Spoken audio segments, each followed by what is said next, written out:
Hello students, now we are going to start to derive the equations of motion by calculus method.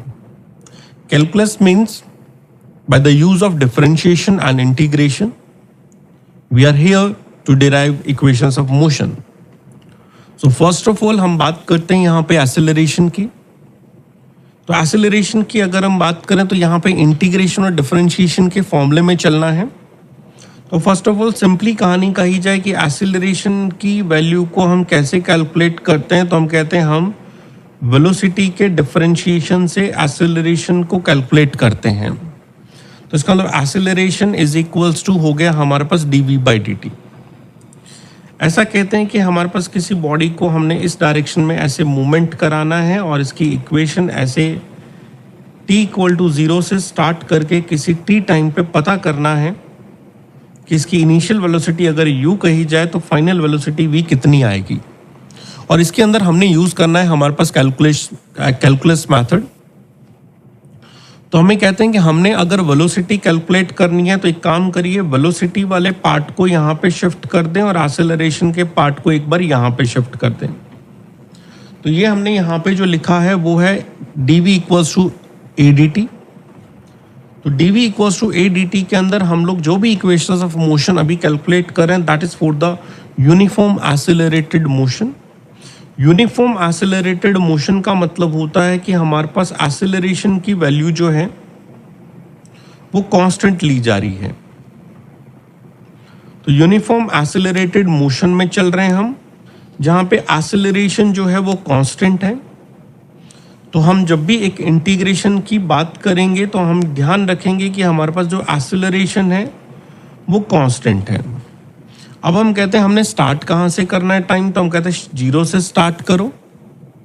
अगर time 0 है और उसके correspondingly velocity की value diagram में देखा जाए तो हम कहते हैं हमारे पास टाइम 0 है तो वेलोसिटी की वैल्यू को हमने u बोला है. फिर हम किसी t टाइम पे वेलोसिटी ढूंढना चाहते हैं और t टाइम पे अगर वेलोसिटी को लिखा जाए तो हमने v बोला है, तो हमने इसको v कर दिया. अब dv का इंटीग्रेशन करने को कहा गया और dv का इंटीग्रेशन अगर कुछ भी ना लिखा हो तो आपको याद होगा कि हम v लिखा करते हैं. From the u to v हो गया. एक्सेलरेशन हम कहते हैं हमारे पास कांस्टेंट है, तो एक्सेलरेशन को हमने कॉमन ले लिया. एक्सेलरेशन को बाहर लेते ही हमारे पास अंदर dt बच गया है और dt का इंटीग्रेशन t होता है फ्रॉम 0 टू t. अब हम इसमें इक्वेशंस ऑफ मोशन जो हमने हैं उसके लिए हमने इसमें लिमिट पुट करना स्टार्ट करना है. तो v को फाइनल वेलोसिटी से रिप्लेस किया गया तो खुद v दोबारा आ गया, माइनस लगाया. v को लोअर लेवल से डिस्प्लेस किया तो u आ गया, तो this will become v - u is equals to a और t की जगह t रिप्लेस होके at बन गया. 0 रिप्लेस करेंगे वो 0 हो जाएगा. तो यहाँ पे हमने फर्स्ट इक्वेशन का डेरिवेशन किया जो कि आया u + at by the calculus method. तो कैलकुलस मेथड से हमने जो है first of all first equation of motion derive कर ली है जो कि v = u + at हो गया. सेकेंड इक्वेशन के लिए हम बात करते हैं यहाँ पे डिस्प्लेसमेंट की.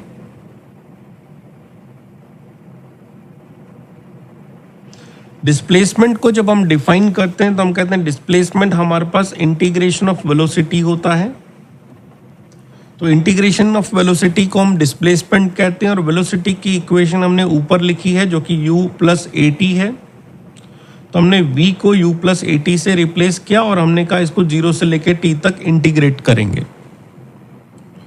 तो u का जब इंटीग्रेशन करते हैं तो u कांस्टेंट है और जब किसी कांस्टेंट का इंटीग्रेशन करते हैं तो साथ में टाइम लग जाएगा क्योंकि dt के रेस्पेक्ट में हो रहा है. तो we will write it as ut + a लिखा. t का इंटीग्रेशन करेंगे तो t की 1 पावर है तो ये 2 हो जाएगी, डिवाइड बाय 2 हो जाएगा at²/2. टाइम का इंटीग्रेशन t की पावर 1 है, जब भी इंटीग्रेशन होता है तो पावर एक ऐड कर दी जाती है. लिमिट हमारे पास है 0 से लेके t टाइम तक. तो s की इक्वेशन बनाने के लिए हमने t लिमिट को पुट किया तो ये बन गया ut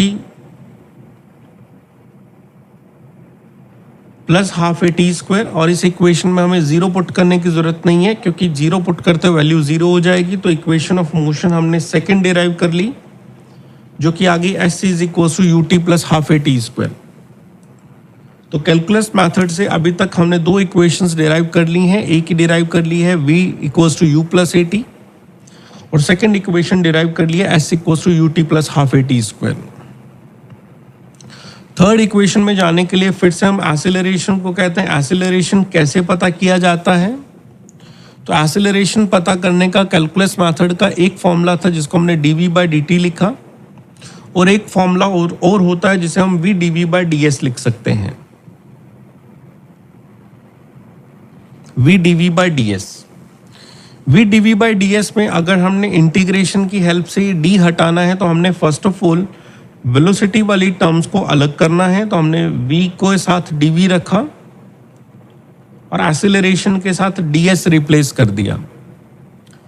मतलब जहां पे एक जैसी टर्म v आ रही थी वो एक साइड हो गई है और जो दूसरी टाइम आ रही थी दूसरी साइड हो गई है। अब इसे हमें इंटीग्रेशन स्टार्ट किया तो ये बन गया ads और यहाँ पे हो गया ये v dv। जब हमने स्टार्ट किया था तो इनिशियल वेलोसिटी u ले लीजिए और फाइनल v ले लीजिए। जब हमने स्टार्ट किया तो डिस्प्लेसमेंट जीरो था, बाद में s था। यहाँ sc क्यों आया?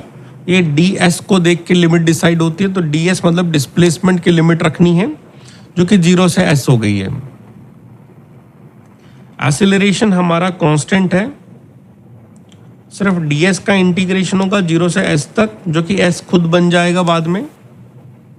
v का इंटीग्रेशन करेंगे तो v स्क्वायर बाई 2 हो जाएगा जिसमें आपने लिमिट पुट करनी है u से लेके v तक। तो यहाँ पे आपके पास as बन गया, ds का इंटीग्रेशन s बन गया।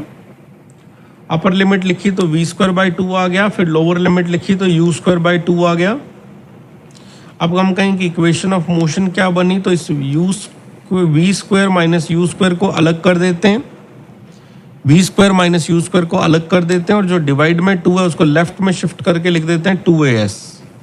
तो हमने थर्ड इक्वेशन ऑफ मोशन बना लिया, v square minus U square is equals to 2as। तो अब तक हमने कंप्लीटली देखा जाए तो दो इक्वेशन ऑफ मोशन के डेरिवेशन के दो मेथड हमने पढ़ लिए हैं, समझ लिए हैं।